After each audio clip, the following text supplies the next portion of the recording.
Baiklah, perkenalkan nama saya Lani Marnisa.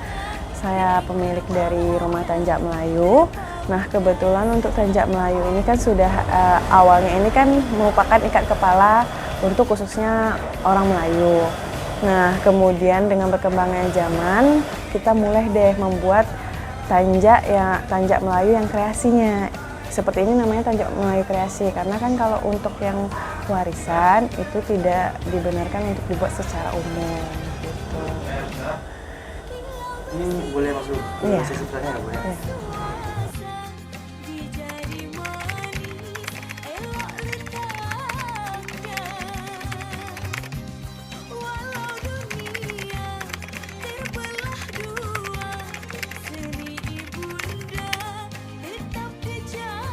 Karena kan kita tinggalnya di Provinsi Riau dan otomatisnya pasti kita alangkah lebih baiknya yang kita majukan adalah warisan dari budaya kita sendiri.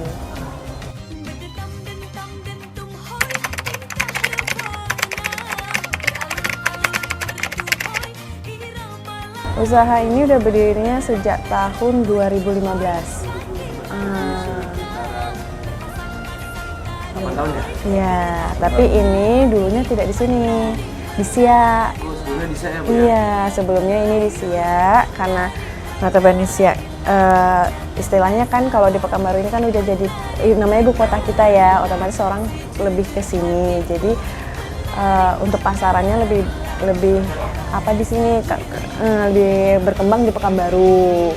Karena orang dari daerah manapun dia pasti ke ibu kotanya sendiri kan, jadi lebih berkembangnya di sini. Seiring berjalan waktu di Siak itu kami buka cabangnya di Pekanbaru di tahun 2017. Ini cabang kedua. Ini cabang keduanya ternyata berkembang di sini, dan di Siak kami tutup karena tidak untuk mengkontrolnya itu agak sulit karena dua cabang kan. Dijadikan satu di sini ya? Ya, dijadikan satu ke sini, yang di Siak kami tutup, kami jadikan di Pekanbaru.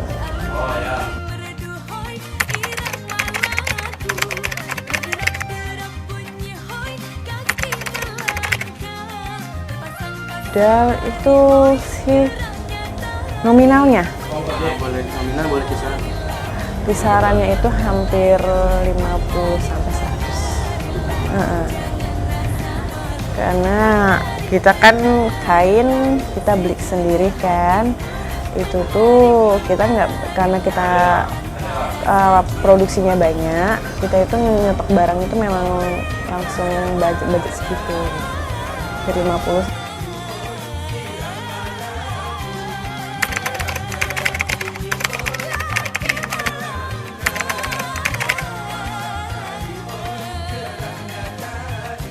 Untuk tanjaknya kan produksi sendiri, untuk kainnya kan kami beli. Iya, kain beli siap kan. Di Penuh nggak, Bu? Enggak, kalau ini kami itu yang menyediakannya itu tanjak Palembang sama songket Palembang sama songket Riau. Jadi bukan yang tenun.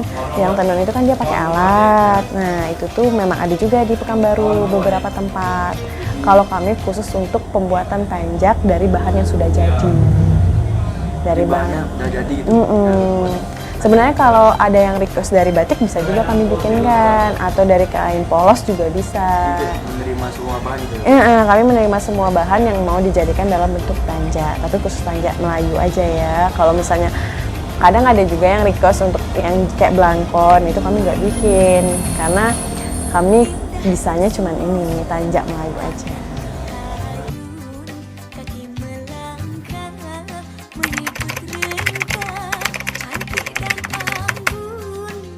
Kami tergantung bahan.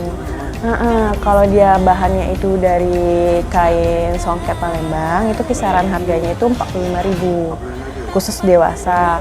Kalau anak di bawah 5 tahun, yang balita itu 40.000. Kalau misalnya sudah yang motif riaunya, yang kain riaunya itu kisaran harganya sekitar 90.000 satu tanjak. Nah, kalau dia pakai kain sampin, kayak namanya yang dipakai yang laki-laki, yang di itu baju Melayu, pelengkap baju Melayu itu namanya kan kain sampin, itu kisarannya kalau satu set itu kami jual hampir 350. Kalau untuk motif riau, karena dia sesuai dengan modal bahan. Itu dia. Kalau misalnya yang request untuk tenun itu kami nggak nerima. Itu biasanya kami langsung kasih arahan untuk ke yang buatnya, yang produksinya langsung gitu. Karena itu resikonya terlalu besar dan modalnya juga lebih besar lagi.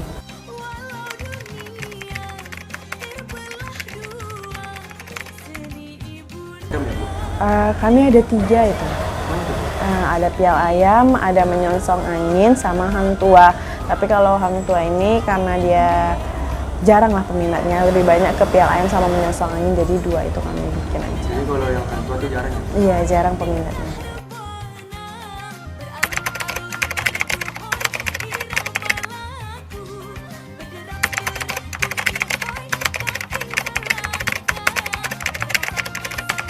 Inspirasinya sih awalnya itu kan dari Bapak Samsuar ya. Bapak Samsuar waktu itu kan Bupati Siak. Nah, mereka mencanangkan untuk wajib memakai atribut Melayu, salah satunya kan tanjak. Nah, makanya kami buat di Siak dulu awalnya karena itu. Karena kan Pak Samsuar kan di Siak ya dinasnya. Kami bikin di situ, ternyata nih kayaknya ini prospek nih. Gitu, prospek kedepannya, karena sepertinya untuk di Pekanbaru atau di khusus di Riau sendiri nih kayaknya masih sedikit nih, mungkin ada tapi kami nggak tahu mungkin ya, yang buat tanjak. Jadi dari apa peraturan yang dibuat Pak Samsuar di saat jadi Bupati di Siak, itulah yang menginspirasi kami, oh ternyata yuk kita kembangkan lagi nih untuk yang lebih luas lagi. Alhamdulillahnya iya, sampai kami ke Malaysia juga, ke Kalimantan juga, ke Sulawesi juga. Jadi udah sampai ke luar negeri ya? Udah, alhamdulillah sudah sampai ke Malaysia juga.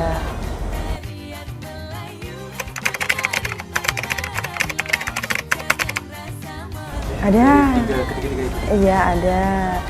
Ada yang mengisyaratkan kalau misalnya seperti pial ayam itu dia panglima gitu kan, menyongsong angin seperti dia datu gitu. Nah, semakin tinggi tanjangnya itu semakin tinggi pula kastanya, seperti itu kami ketahui.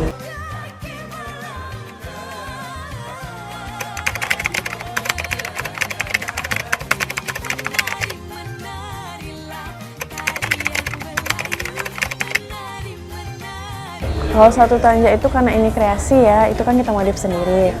Itu tuh butuh kainnya itu sekitar 60 cm untuk dewasa. Untuk dewasa. Satu kain? Iya, satu kain 60 cm untuk satu kain itu kan, untuk satu tanjak itu butuh kainnya sekitar 60 cm. Itu kalau untuk tanjak dewasa. Kalau yang untuk anak-anak itu tergantung ukuran kepalanya dan biasanya maksimalnya 55.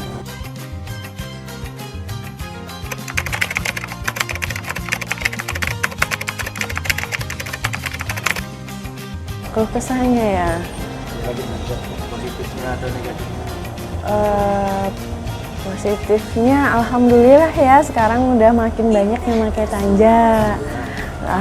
Alhamdulillah udah mulai terkenal lah untuk pakaian Melayu, apalagi sekarang juga makin digencar-gencarkan ya untuk memperkenalkan budaya Melayu. Alhamdulillah itu untuk suka dukanya sih, kalau untuk yang dukanya itu paling pas Covid kemarin ya. Karena tidak ada kegiatan, kita semua di rumah ya, itu mungkin titik terendah kami lah waktu itu, tidak ada penjualan.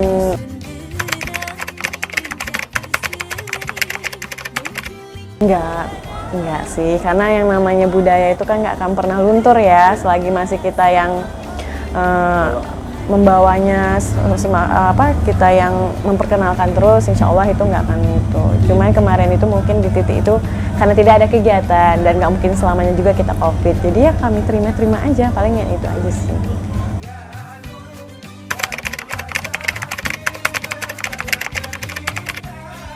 Sebenarnya kalau yang aslinya nih ya, tanja itu tidak boleh ada jahitan. Tidak ada boleh jahitan, tidak ada boleh lapisan dalam, tidak ada. Kalau ini kan kita sudah modif ya. Kalau yang aslinya itu tidak ada yang namanya boleh tersentuh jahitan, jarum. Dia memang benar-benar murni kain. Oh, jadi kain itu yang dilipat, karena asalnya ini kan tanja ini kayak kepala, pelindung kepala orang masa dulu, khususnya orang-orang Melayu kan.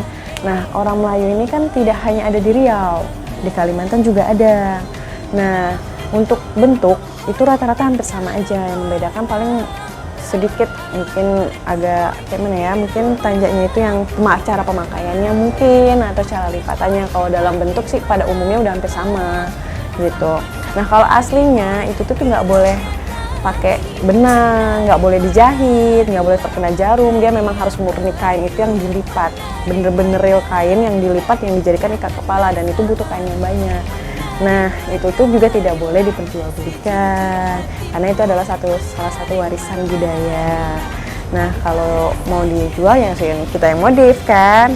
Inilah kami buat tanjanya juga, cari inspirasi dari internet juga pastinya, bertanya-tanya juga. Inilah model-model yang kami buat.